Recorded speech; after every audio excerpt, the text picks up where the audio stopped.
Bonjour tout le monde. Alors, bienvenue au lancement de cette exposition de photos intitulée Par les jeunes Community en ville, cultiver le changement.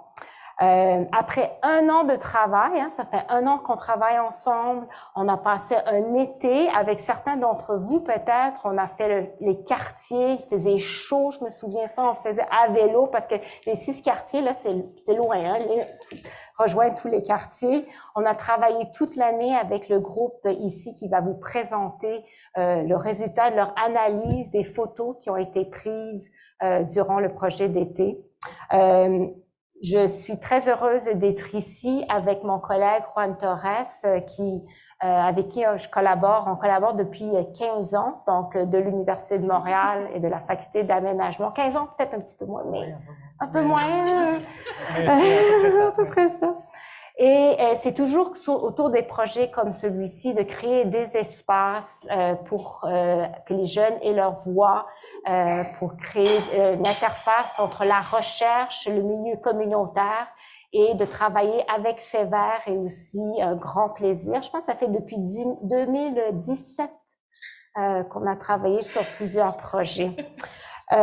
Et ce soir, les jeunes vont vous présenter les thématiques qui sont ressorties de leur analyse des centaines de photos qui ont été prises l'été dernier par des photoreporters dans les différents quartiers.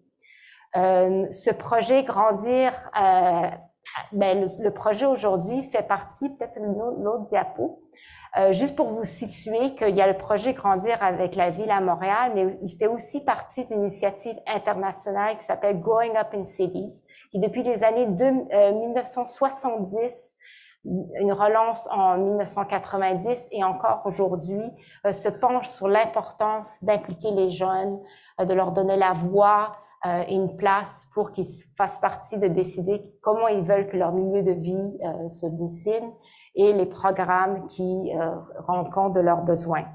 Je vais sans tarder passer la parole à Juan qui va un petit peu vous parler du déroulement de la démarche qu'on a entrepris l'été dernier pour vous situer avant que les jeunes présentent les thématiques qui sont ressorties. Oui, merci Natacha, merci tout le monde. Oups, désolé. Ça va? Donc, petit rappel, probablement vous vous souvenez parce que vous faisiez partie de ces groupes-là, mais nous avions en fait 6 groupes de jeunes sévères qui un peu partout sur l'île de Montréal ont voulu participer à la démarche. La démarche consistait à prendre des photos, en fait à faire plusieurs activités dans leur lieu de stage pendant l'été 2022. Pendant un mois, donc ces jeunes-là réalisent plusieurs activités.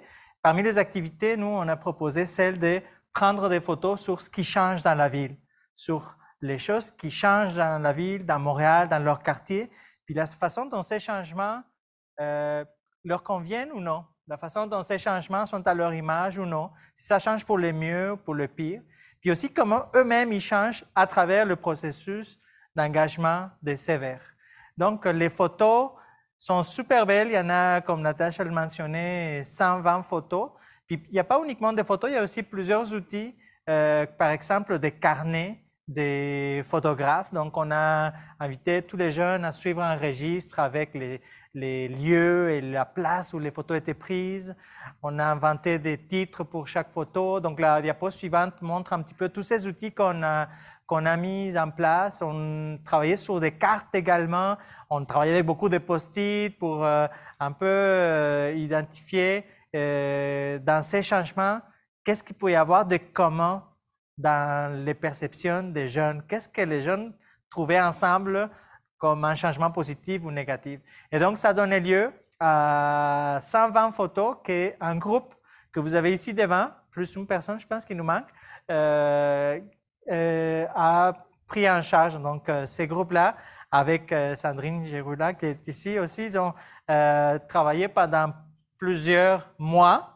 C'est un travail aujourd'hui de plusieurs mois pour identifier les photos les plus éloquentes, les classer, donner des titres, apporter des commentaires à chaque photo, puis imaginer ce qui est en train de se passer en ce moment.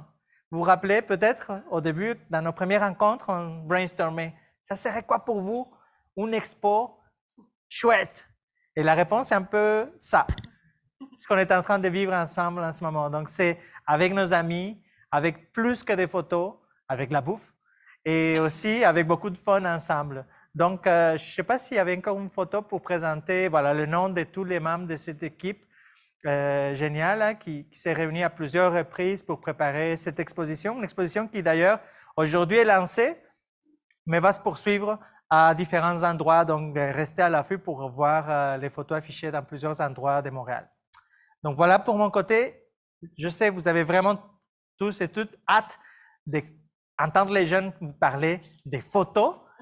Et après entendre les photos, vous allez aussi entendre des réactions à nos photos de la part des professionnels, des personnes qui sont invitées aujourd'hui pour réagir aussi à ces photos-là. Alors, on est rendu là. Hein? Allô? Oui, c'est bien ce micro. Donc, bonjour, merci beaucoup pour être là. Ça nous fait vraiment plaisir de voir que ça porte fruit et on est vraiment ravis. Donc, on voudrait commencer. Bonjour, mon nom est Ronald Heredia, j'ai 18 ans et je suis un Sévère Plus du quartier NDG Notre-Dame-de-Grâce. Et vraiment, ce qui m'a motivé pour participer à Sévère et aussi pour participer à divers projets dans celui-ci, c'est depuis que j'étais tout jeune, depuis mon enfance, j'ai vraiment valorisé la nature. Je trouvais ça vraiment quelque chose de fascinant, hors de extraordinaire. Et je crois et en participant à ces projets et participer à Sévère, ça me permet de m'assurer que la nature et l'environnement va être préservés pour les générations à venir parce que c'est vraiment quelque chose de beau. Hello, everyone. I would like to really thank everyone for being over here. So this is Fatih Amin. I'm 16 years old and I'm from Sévère, NDG. So the thing that motivated me to be more involved in the community is the fact that I believe that as a human being, I have responsibilities towards the community as well as the world itself. So from that in mind, I was like, okay, I'm taking a huge space of this world. So why not use that space for good? So yeah, that's why I feel like I am more into being involved. So let's start off with the theme that we have worked on for the past 7-8 months. So the main question is, why is it important and fun to be involved for a youth? First and foremost, participating in projects provides youth with a sense of achievement and pride. While setting their own goals and working towards achieving them, they experience the joy of completing tasks and witnessing wonderful results. This not only boosts their self-confidence, but also fuels their motivation to take on new challenges, creating a cycle of enjoyment and personal growth. On the other hand, being involved in projects gives youth the opportunity to work and know more people. And accomplishing projects together with other people is always motivating and attractive towards bringing more youths to be involved. After all, being an active member of the community is always nice. In a nutshell, taking challenges and accomplishing projects are always fun. And in the end, I would like to give a huge shout out to the youths who are really engaged in the community and really making a difference for everyone. So I would like to pass the, thank you. Merci beaucoup, Fatih. Donc, oui, ça montre très bien, c'est du plaisir et merci encore pour les jeunes qui se sont impliqués dans les photos. Donc, je voudrais passer maintenant à répondre à la question pourquoi est-ce important que l'implication des jeunes dans les enjeux environnementaux. Donc, premièrement, je voudrais souligner que ça met de l'avant la pratique et l'exécution des solutions apprises. Qu'est-ce que je veux dire par là? C'est que Sévère, à travers l'année scolaire, a permis aux jeunes à informer les jeunes sur les différents enjeux environnementaux et les différentes solutions qui sont liées à chacune des enjeux.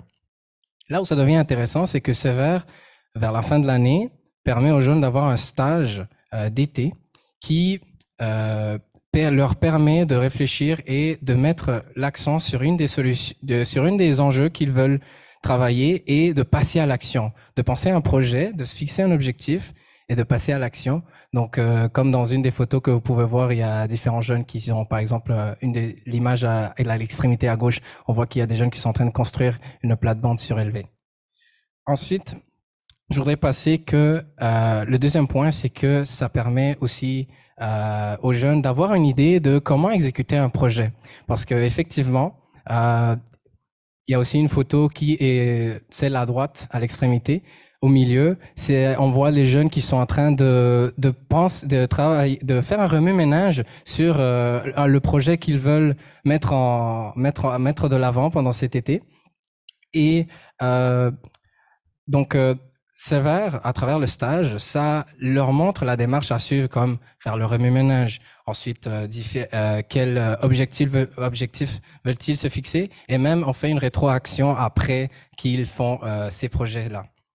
Donc, et en plus de cela, ce qui est beau, c'est que ça permet aussi aux jeunes, s'il a aimé faire le projet, ben il peut y revenir l'année prochaine et il saura la démarche à suivre s'il veut encore faire le projet. Finalement, ça permet aussi aux jeunes de connaître, de savoir comment ça se passe le travail en équipe. Parce qu'il faut pas se le cacher. Il faut pas se le cacher. Dans cette époque-ci, dans ces temps-ci, il y a différents enjeux environnementaux, sociétaux. Donc, on a vraiment besoin des gens qui sont créatifs, qui cherchent. On cherche toujours l'innovation. Donc, je pense vraiment que le stage permet aux jeunes de savoir comment se passe le travail en équipe. Et ça me fait même penser le proverbe qui dit seul on va vite, mais ensemble on va loin.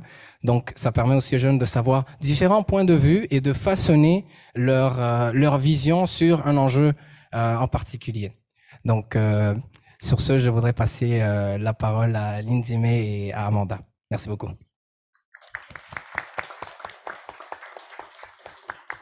Donc, bonjour à tous, ou plutôt bonsoir. Je me présente, moi c'est Ashley Tamarvilliers et je fais partie du groupe Sévère Plus de Saint-Léonard. Donc, je vais laisser aux autres se présenter d'abord avant de continuer. Donc, bonjour tout le monde, j'espère que vous allez bien. I'm going to speak English just because I'm more comfortable in English. So my name is Amanda, I go by they, them pronouns. I am a part of Sévère Plus NDG. And I'll let Lindsay introduce herself. So hi, my name is Lindsay May, and I started getting involved in this project last fall. So I wasn't directly involved with the picture taking process, although when I first heard about the project and what they were doing, I was curious and interested to see where this would go. And I didn't know it would result in this, so thanks again for coming. Yeah, so moving on to our theme is called Persuader les adultes. And well, for me personally, when I was in high school, I was pretty closed off and isolated from others, and I didn't have many supportive adult figures in my life. So, well, this theme is important to me to show older people and parents in particular that the negativity, the worry, and the fear that they project ends up limiting our freedom. Well, young people's, the youth's freedom, and And as young adults and young teens that are growing up, we do want to do more with our lives, and we want to create an impact in our communities. So when we're being told that we're not old enough, or that we don't have enough experience in what we want to do, then it's kind of discouraging in a way, and makes us feel uncomfortable in going after what we want. So for our photo series, we chose to focus on the different ways that young people want to get involved and create change in their communities, and it was mostly to show how when you put trust and when you invest into the youth of today, that great things can happen and great things can be accomplished. And with programs like Sévère, that are there to encourage youth to use their voices and to speak up for what's right, then yeah, as I said, great things can be accomplished.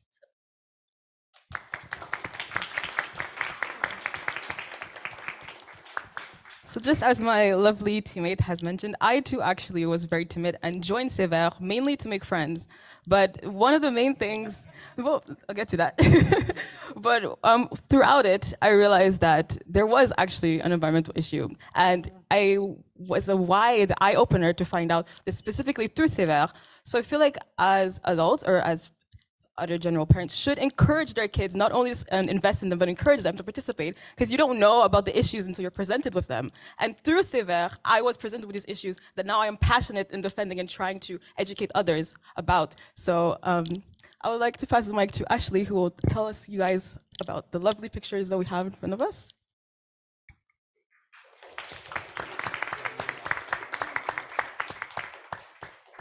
Donc, elles ont vraiment pas mal tout dit.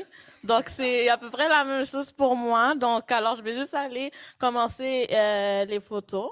Donc, on va commencer par la première à droite. Donc, on voit, c'est une photo qui a été prise par une des jeunes de Sever, maintenant Sever Plus, à Saint-Léonard. Donc, c'était un projet avec la bibliothèque du quartier, Jardinothèque. Donc, ce jour-là, j'étais présente et il y avait des familles qui étaient venues. On a planté des plantes, of course, ben, des fleurs et de la laitue, entre autres. Et c'est un jardin communautaire. Donc, quand ça a fini de pousser, les gens peuvent venir et se servir. Il faut juste présenter la carte de bibliothèque à l'avant et c'est possible. Donc, pourquoi on a choisi cette photo? C'est vraiment simple. C'est parce que ça a été fait par nous, les jeunes, les familles, les enfants. On dit que les ados parfois sont irresponsables, il faut les surveiller et il faut les encadrer pour le droit chemin, mais c'est comme une façon que nous, les ados, on peut provide pour la famille. Parce qu'on peut pas, on n'a pas les moyens pour faire l'épicerie ou quoi que ce soit, mais il y a toujours des solutions à prendre soin de nos familles et c'est une solution sans pesticides, sans insecticides, bio et local. Donc, au niveau du transport aussi, c'est un choix éco-responsable. Je vais aller avec la deuxième, celle à gauche.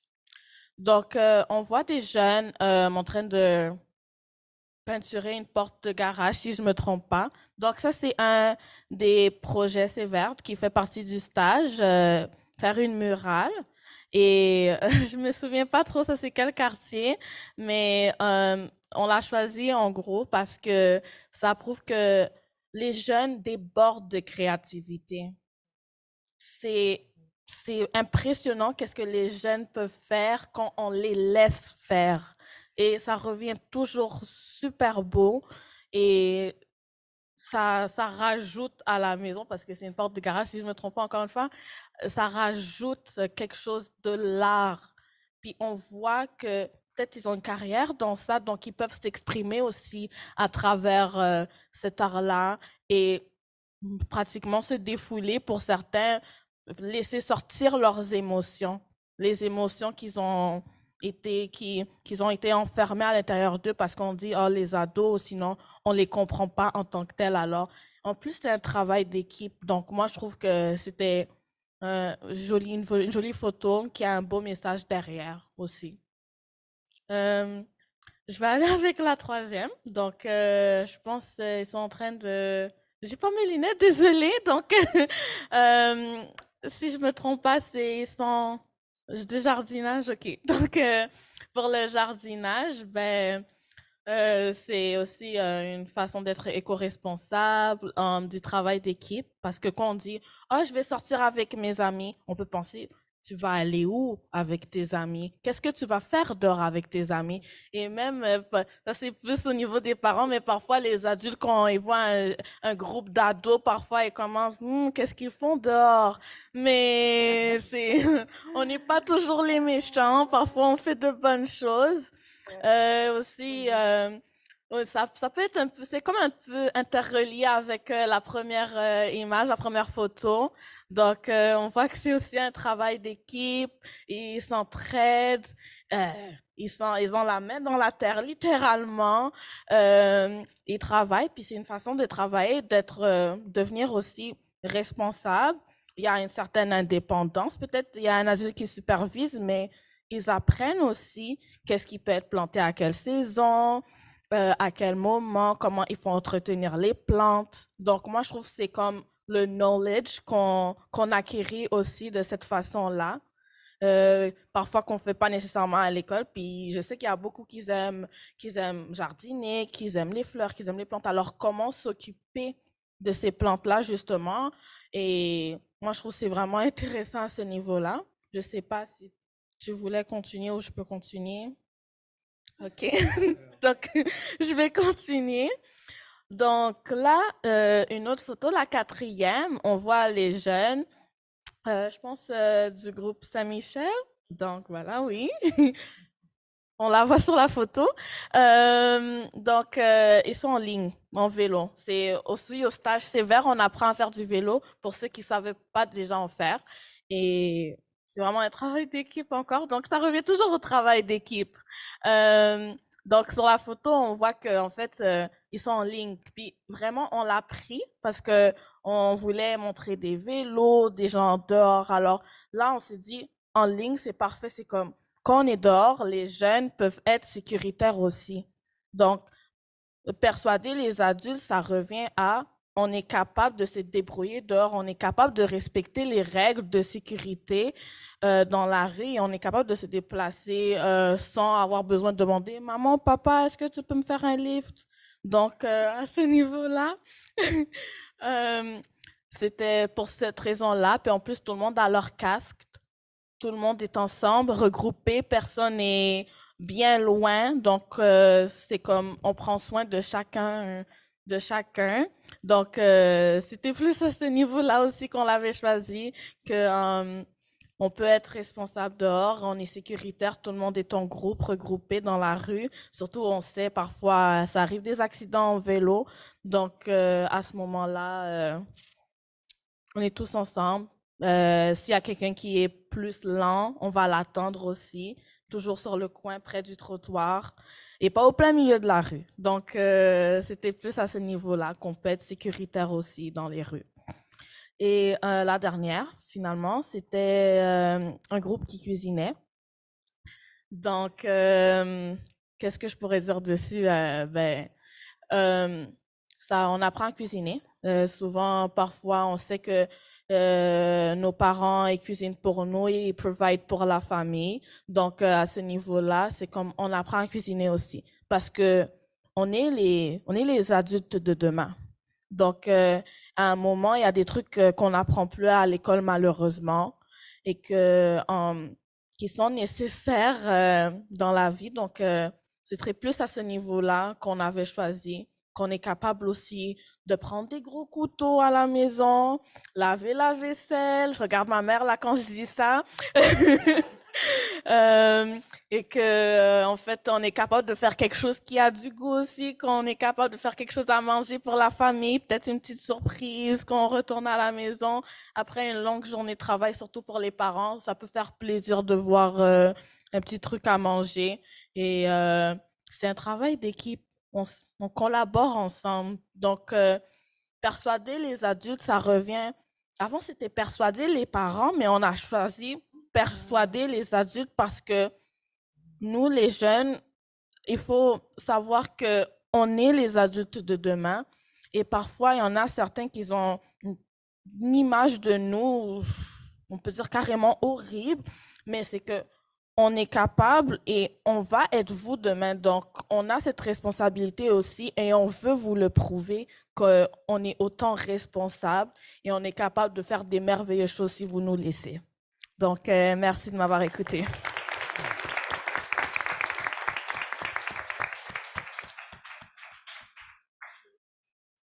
Donc, bonsoir à tous. Je m'appelle Gladys, j'ai 16 ans et je suis du quartier Saint-Michel. Moi, quand j'ai joint Sévère, c'était dans une période de ma vie où je me posais beaucoup de questions parce qu'à ce moment-là, on voyait beaucoup de nouveaux enjeux politiques, économiques et environnementaux, entre autres, émerger en fait dans la sphère publique. Et on se demandait surtout genre de quoi l'avenir serait fait. Et déjà que je peux, du haut de mes 16 ans, rien faire pour la politique et l'économie, je me suis dit qu'au moins pour l'environnement, je peux faire quelque chose. Je peux mettre ma pierre à l'édifice. Je sais que ça serait pas une grosse pierre, mais ça serait une pierre quand même. Et du coup, en m'impliquant, quand j'ai commencé, on entendait souvent cette phrase, enfin, on l'entend toujours autant, dans 30 ans, il y a des régions qui seront beaucoup trop chaudes et pas habitables. Dans 30 ans, l'eau, elle sera plus aussi accessible qu'elle est maintenant. Et je me suis dit, en fait, que dans 30 ans, on n'a pas à attendre 30 ans, en fait. Dans 30 ans, j'aurai 46 ans. Pendant ces 30 ans, je peux faire quelque chose pour bouger les choses. C'est vrai qu'on ne va pas forcément revenir à l'état auquel la Terre était avant. Ça, c'est malheureusement impossible. Mais on peut quand même trouver des régulations et trouver un juste milieu. Trouver une Terre, en fait, qui reste habitable et s'adapter. Parce que c'est ce que les humains savent faire de mieux, c'est s'adapter. On s'est adapté depuis le début, on s'est adapté. Donc, on peut continuer à s'adapter encore et encore. Donc, notre section du projet s'appelle « On n'a pas à attendre 30 ans » parce que on n'a pas à attendre 30 ans pour prendre des actions, en fait, comme je viens de vous le dire. Je vais passer au travers, je vais pas vous expliquer le thème parce que j'aimerais aussi que vous voyez par vous-même et que vous essayez de l'interpréter parce que c'est ça d'abord l'art, son interprétation personnelle. Je vais plutôt aller vers ma photo préférée, c'est la photo du milieu, la deuxième rangée, celle où il y a des jeunes en train de cuisiner. Et ça, c'était un projet en fait qu'on faisait pour des burritos pour les SDF. Et on a choisi cette photo parce que on voit un esprit d'entraide. Enfin, on ressent un esprit d'entraide entre ces jeunes. Et c'est surtout ça qu'on a besoin en fait aujourd'hui, pour que ce soit pour l'environnement ou pour d'autres enjeux. On a besoin de s'aider parce que aujourd'hui dans notre société, l'individualisme c'est quelque chose qui est très très prôné, on va dire. C'est vraiment quelque chose qu'on met de l'avant. Et je pense pas que c'est comme ça en fait. C'est pas en travaillant individuellement qu'on va arriver à des résultats énormes. On peut oui arriver à des résultats énormes individuellement, mais quand c'est collectif, on a ce sentiment en fait d'être plus soudé, d'être lié. Et ça fait chaud au cœur en fait quand on voit qu'on a fait quelque chose en communauté. Et c'est à ce moment-là, quand on faisait ça, parce que j'étais présente sur cette photo, on a vraiment senti que on faisait quelque chose. C'était une petite action, c'était pas grand-chose, mais on a senti que on aidait en fait, aider une personne, c'est déjà aider quelqu'un. On va passer aussi à la photo du haut, la première colonne. Cette photo, c'était dans la serre de notre école, les Joseph Papineau. Si je me trompe pas. Et du coup, on était allé arracher des herbes mortes pour replanter des semis par la suite. Et ouais, c'est ça. C'était une belle expérience, ça aussi. On a vraiment rigolé cet après-midi-là. C'était vraiment beau. Il y avait on était encore une fois soudés. Et c'est ce qu'on veut en fait. C'est rester toujours soudés. C'est toujours créer cette communauté en fait, toujours rester en communauté pour pouvoir avancer. Donc j'aurais une question pour vous, pour tout le monde en fait. Comment est-ce qu'on pourrait amener les jeunes en fait dans les conversations qui importent vraiment? Parce que beaucoup de jeunes veulent s'impliquer. Pas forcément moi, parce que moi j'ai 16 ans, mais les jeunes de 18 à 30 ans, eux ils sont aussi jeunes, eux aussi ils veulent s'impliquer, eux aussi ils veulent faire avancer les choses, mais on ne sait pas forcément où commencer et à qui s'adresser pour commencer. Donc voilà, c'est tout ce que j'avais à dire. Merci de m'avoir écouté. Oui. Oui. Merci Gladys. Gladys, elle pose. Allô? Ça marche? Oui. Oui. Test. Oui. Parfait. Gladys pose une question vraiment importante, puis je propose de justement l'utiliser pour continuer notre dialogue avec notre invité, donc Monsieur Pascal Lacasse. Pascal, il est urbaniste, il est chef de division à la Ville de Montréal, il s'occupe de la stratégie des mobilités durables à la Ville de Montréal. Donc, je suis sûr que plusieurs des photos vous font réagir, vous font réfléchir, mais en général aux photos ou en particulier à la question de Gladys, comment les jeunes peuvent faire partie de ces processus de prise de décision. Donc, on aimerait vous entendre. Bien, merci beaucoup pour l'invitation. C'est super agréable de vous voir, de voir le travail que vous avez fait. Quand je regardais les photos, ce que je trouvais intéressant, puis je vais m'adresser à vous, ce n'est pas le travail de Luang. Ce que je trouvais intéressant en regardant votre travail, c'est toute l'interprétation puis tout ce que vous nous dites par rapport à chacune des photos. Je travaille présentement beaucoup en sécurité routière, fait que j'ai beaucoup ri quand tu as parlé des casques à vélo, la file indienne, mais la majorité des gens ne le font pas. Fait que c'est exemplaire la photo qu'on a là, puis on aurait eu besoin dans certains documents à la Ville de Montréal. Je vois toute l'entraide, les éléments. Dans le fond, le message que vous avez passé un peu tous, c'est qu'on veut collectivement travailler ensemble. Nous sommes responsables, puis laissez-nous vous aider, et nous sommes le futur de demain. Ça rejoint beaucoup, puis on ne l'a pas dit, mais jusqu'au mois de novembre dernier, j'étais en charge du projet de ville, qui est un grand document qui sert à planifier la ville de demain jusqu'en 2050. Planifier la ville de demain, c'est la planifier pour vous et on aurait voulu la faire avec vous. Et on a eu exactement le problème inverse, c'est-à-dire comment on va chercher les jeunes pour qu'ils s'intéressent à la ville de demain. Et on a posé des questions dans le document, il y a eu des focus group avec des jeunes, mais on a juste eu 10 jeunes à travers la ville de Montréal. On a fait un focus group, on n'a pas fait 300. Et ça aurait été agréable de vous avoir. Puis peut-être d'avoir votre réseau. Fait que je pense que je vais prendre vos noms. Il y a encore d'autres étapes. En janvier prochain, il y a une grande consultation publique sur le plan d'urbanisme et de mobilité de la Ville de Montréal. Vous avez le droit de vous exprimer, même à 16 ans. OK? C'est la ville vous appartient, c'est celle de demain. Tu as dit que tu allais avoir 46 ans dans 30 ans. Moi, j'en ai 48 maintenant. Et il y a 30 ans, juste pour vous donner une idée, le centre-ville qui s'est développé était dans le plan d'urbanisme de 1992. Donc, le plan d'urbanisme qui s'en vient dans quelques mois va dessiner la ville que vous allez avoir dans 30 ans. Fait que c'est important que ce soit vous qui ayez exprimé vos besoins, ce que vous souhaitez faire, l'environnement que vous voulez avoir, et que, je vais le dire poliment, mais que les têtes blanches se taisent un peu. Je le dis comme ça parce que souvent on tient compte, puis c'est important de tenir compte aussi des besoins des aînés, mais on est dans un contexte où il y a beaucoup de changements, vous voulez amener vos nouvelles idées, puis c'est le temps qu'on vous écoute aussi. Que je suis content aujourd'hui d'être ici pour vous écouter. J'ai des collègues aussi dans l'équipe du plan d'urbanisme et de mobilité qui vont voir votre exposition éventuellement, mais ça serait ma première réponse. Puis ayez pas peur aussi de vous investir, allez poser des questions au conseil municipal, au conseil de quartier. Vous avez le droit, même à 16 ans. Vous avez toujours le droit d'aller poser une question à votre conseil municipal, à votre conseil d'arrondissement, et ils vont y répondre. Allez-y, si vous ne voulez pas le faire, vous allez sur toutes les apps qui existent et que les élus ont. Mais j'en connais une élue, moi, qu'on lui pose la question sur Facebook, elle répond dans l'heure qui suit. Ayez pas peur de les interpeller vos préoccupations, puis ces préoccupations-là seront amenées à l'hôtel de ville dans les équipes. Je vais arrêter là parce que voilà.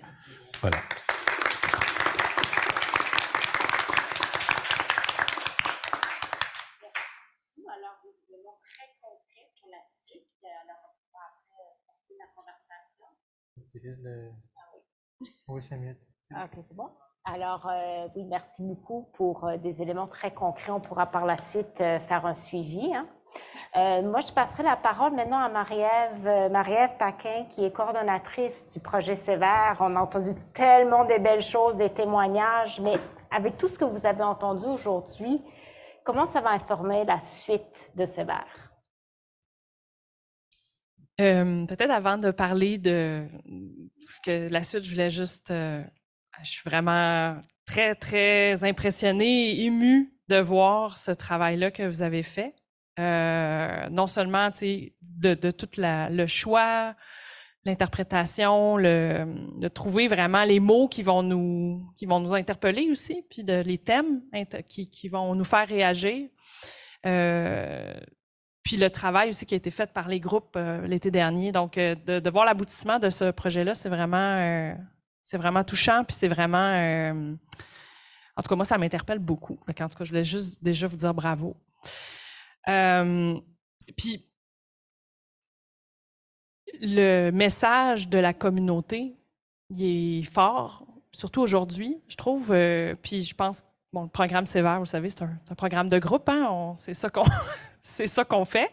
Mais je pense que c'est presque de la résistance de travailler en équipe, de travailler en collectivité pour changer les choses.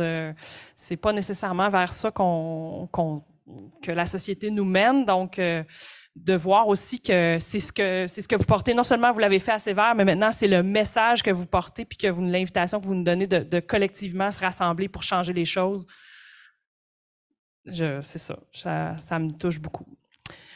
Qu'est-ce que ça change à Sévère? Bien, c'est sûr qu'à Sévère, notre objectif, c'est vraiment de porter votre voix, non seulement de vous entendre, mais bon, nous, vous n'avez pas à nous convaincre, l'équipe de Sévère, que les jeunes ont des choses à dire, de vous laisser de l'espace. Je pense qu'on est vraiment convaincus, puis c'est ce qu'on porte.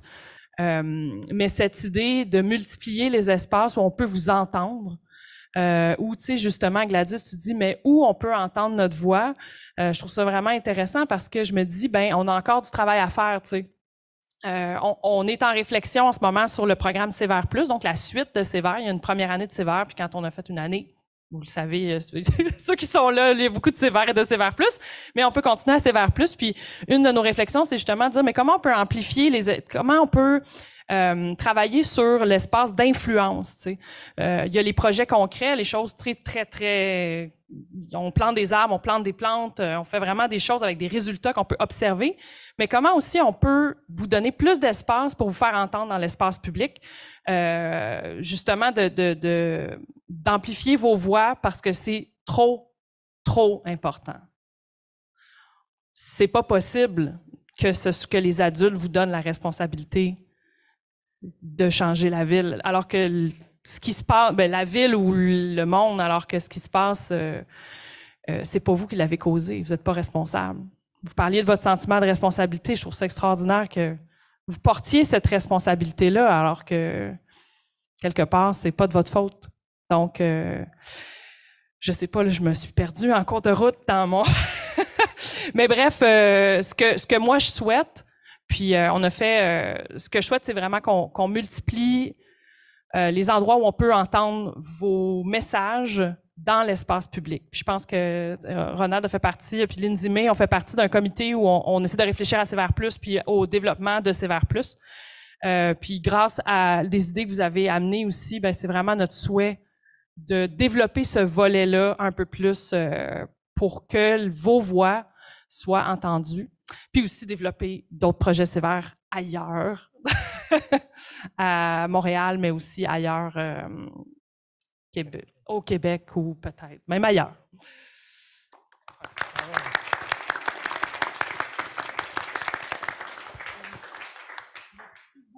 Alors, on arrive vers la fin, on pourra continuer la conversation, mais on se demandait s'il y avait un jeune ou un parent qui aurait une question à poser au présentateur.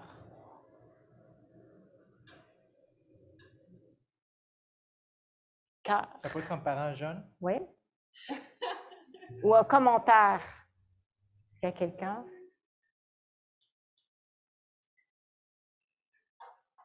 Bon, on fera ça dans un espace plus informel. Mais moi, j'ai un message. Oui. En attendant, la dernière diapositive montre aussi les prochaines étapes. Donc, le 31 mai, c'est à NDG, au YMCA, que vous allez voir les photos avec les titres que les membres du comité d'expo a préparé, chaque titre puis chaque commentaire qui va à côté de la photo. D'ailleurs, en terminant, vous allez voir aussi en boucle défiler les photos avec les titres et les commentaires. Puis le 28 juin, c'est à la Bibliothèque des sciences du Campus 1000 que l'expo va être aussi présentée, puis elle va rester là tout l'été.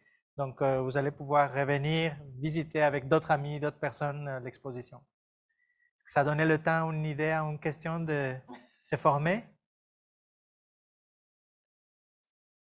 Donc, vous pouvez vous pourriez continuer après à poser des questions. On voudrait, je vois les gens sont émus par contre, je vois dans les visages des gens, il y a beaucoup d'émotions, de fierté, de vous entendre. En tout cas, moi, je suis comme, wow! C'est vraiment beau et profond et ça nous donne beaucoup d'inspiration pour continuer et de voir qu'est-ce que vous allez faire aussi dans les années qui viennent. Moi, j'ai bien hâte de voir ça. On voudrait aussi porter quelques remerciements parce qu'il y a quand même eu un soutien important. Donc, on voudrait vraiment remercier l'équipe qui a soutenu tous les mois ou les soirées qu'on s'est rencontrés. Donc, Sandrine, Flavie et Priscilla, bravo. Elle est là. Donc, les personnes super importantes, le soutien financier qu'on a eu de la Fondation du Grand Montréal, que vous avez eu du secrétariat à la jeunesse. Merci énormément. Alors, ce YouTube sera aussi accessible, donc vous pourrez continuer à le partager avec vos familles, avec d'autres jeunes et d'autres programmes sévères pour qu'il y ait plus de jeunes comme vous qui soient inspirés puis qui continuent dans cette vision de changer, community in the city, cultivate the change. Thank you very much.